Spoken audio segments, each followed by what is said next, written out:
सभी दोस्तों को वंदे मातरम। आज का हम लोग का टॉपिक है जतिन दास।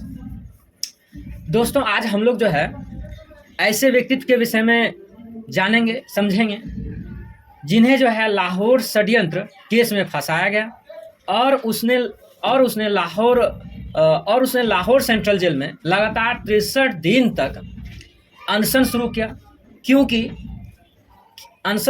क्योंकि उनके साथ, उन क्रांतिकारियों के साथ जो गरम दल के कहे जाते थे, जिनमें भगत सिंह, सुखदेव, राजगुरु और सचिंद्रनाथ सन्याल, रासबिहारी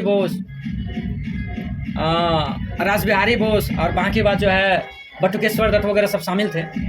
तो वे सभी जो है इसमें शामिल थे। तो उनको जो है सरा गला खाना परोसा जाता था, उनके साथ जो है नीच कैटेगरी का व्यवहार किया जाता था। तो इसलिए जो है उनके खिलाफ जो है ये आंदोलन चलाया गया था, ये अनशन किया गया था। दोस्तों, आज का समय बर्बाद नहीं करते हुए हम लोग जो है स्टार्ट करते हैं अपना टॉपिक।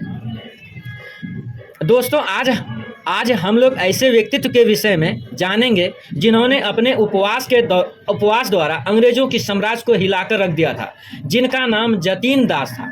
उनका जन्म 27 अक्टूबर 1904 को कोलकाता में हुआ था। मृत्यु 13 सितंबर 1929 को लगातार 63 दिनों की उपवास के कारण लाहौर सेंट्रल जेल में हो गई थी। उनके पिताजी का नाम श्री बंकिम बिहारी दास था। माता जी का नाम श्रीमती सुहासिनी देवी था। इनकी माता जो है बचपन में ही मृत्यु हो गई थी। बचपन में ही मतलब इनकी माता जो बचपन में ही इनकी गुजर गई थी। जतिन दास की माता जो है जतिन दास के बचपन में ही छोड़कर चल बसी थी। शिक्षा जो है उन्होंने जो है स्नातक शिक्षा लिया था बंगभाषी कॉलेज से, विद्यासागर कॉलेज से। वे होनहार छात्र थे। वे स्कूलिंग पढ़ाई के दौरान बंगाल के एक क्रांतिकारी संगठन अनुशीलन समिति, जिसका स्थापना जो वारेंद्र कुमार घोष ने किया था, का सदस्य बन गए थे।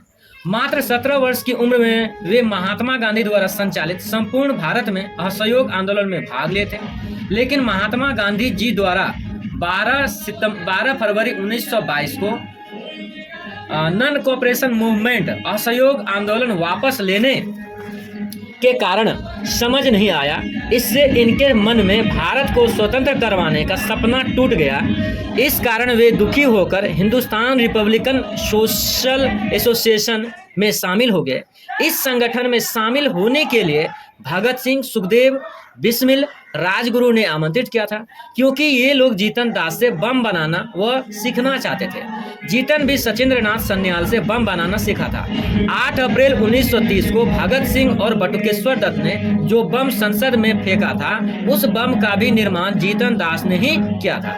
इसी कारण से जीतन दास को भी अंग्रेजों ने गिरफ्तार करके लाहौर सेंट्रल जेल में भेज दिया।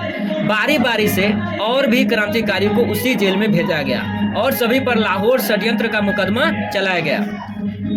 लाहौर षड्यंत्र केस क्या था? यह भारत के तत्कालीन वायसराय लॉर्ड हॉटिंग की हत्या का प्रयास था। ब्रिटिश भारत की राजधानी को कलकत्ता से नई दिल्ली स्थानांतरित करने के दौरान लॉर्ड हॉटिंग द्वितीय 1912 में अपने काफिला के साथ दिल्ली जा रहे थे, जिन पर रासबिहारी बोस और सचिंद्रनाथ सन्याल के नेतृत्व में बम फेंका गया था, जिसमें लॉर्ड हॉटिंग द्वितीय घायल हो गया था लेकिन मरा नहीं था। इसके बाद रासबिहारी बोस भागकर सिंगापुर पहुंचा, जहां पर Indian national army Azad Hind फौज का गठन किया था, प्रथम चरण का। इधर भारत में बचे हुए क्रांतिकारियों या गुट के ऊपर लाहौर षड्यंत्र केस चलाया गया। सभी क्रांतिकारियों के ऊपर। क्रांतिकारियों को राजनीतिक कैदी माना गया, लेकिन अंग्रेजों के जेलर आदतन उसके साथ अमानवीय व्यवहार करते थे। उसे सरा गला खाना जेल में देते थे। अमानवीय व्यवहार के विरोध स्वरूप लाहौर के जेल में बंद क्रांतिकारियों में जीतन दास ने अनशन शुरू कर दिया। लगातार 63 दिनों का अनवरत अनशन के कारण उनकी मृत्यु 13 दिसंबर 1929 को हो गई। इन्हीं क्रांतिकारियों ने कहा था, अब तुम्हारी थोड़े ही दिन भारत में बचे हैं। साम्राज्यवाद मुर्दाबाद, ये भी नारा लगाया था। इनकलाब जिंदाबाद। हालांकि जेलर ने उनका अनशन तोड़वाने के लिए बहुत सारे षड्यंत्र रचे, जैसे कि पीने का पानी में दूध मिला देना, इसी कारण से उन्होंने पानी पीना भी छोड़ दिया था। अब इस जो है अनशन का प्रभाव क्या हुआ? मृत्यु के बाद क्रांतिकारियों के साथ अंग्रेज अच्छा व्यवहार करने लगा, क्रांतिकारियों की बातें मान ली। अर्थात भारत के प्रमुख तत्कालीन नेता महात्मा गांधी, सुभाष चंद्र बोस और पंडित जवाहरलाल नेहरू और अन्य सभी ने इनकी आलोचना की, अंग्रेजों की आलोचना की। अंग्रेज डर रहा था कि भारतवासी इससे आक्रोशित होकर क्रांति न कर बैठे, क्योंकि अगर क्रांति कर देगा तो इनकी आबादी 30 करोड़, इनकी आबादी बहुत ज़्यादा है, हम संभाल नहीं सकेंगे और मेरा बोरिया बिस्तर 20-25 साल पहले ही उड़ जाएगा। तो निष्कर्ष में हम कह सकते हैं जतीन दास अपने बचपन से ही भारत को स्वतंत्र करवाना चाहते थे और इसके लिए कुछ भी करने को तैयार थे।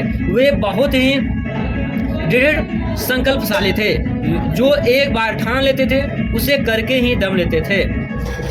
आज का वीडियो यहीं तक दोस्तों। जय हिंद, जय भारत, धन्यवाद। जो भी वीडियो देख रहे हैं लाइक शेयर सब्सक्राइब करें। Thank you.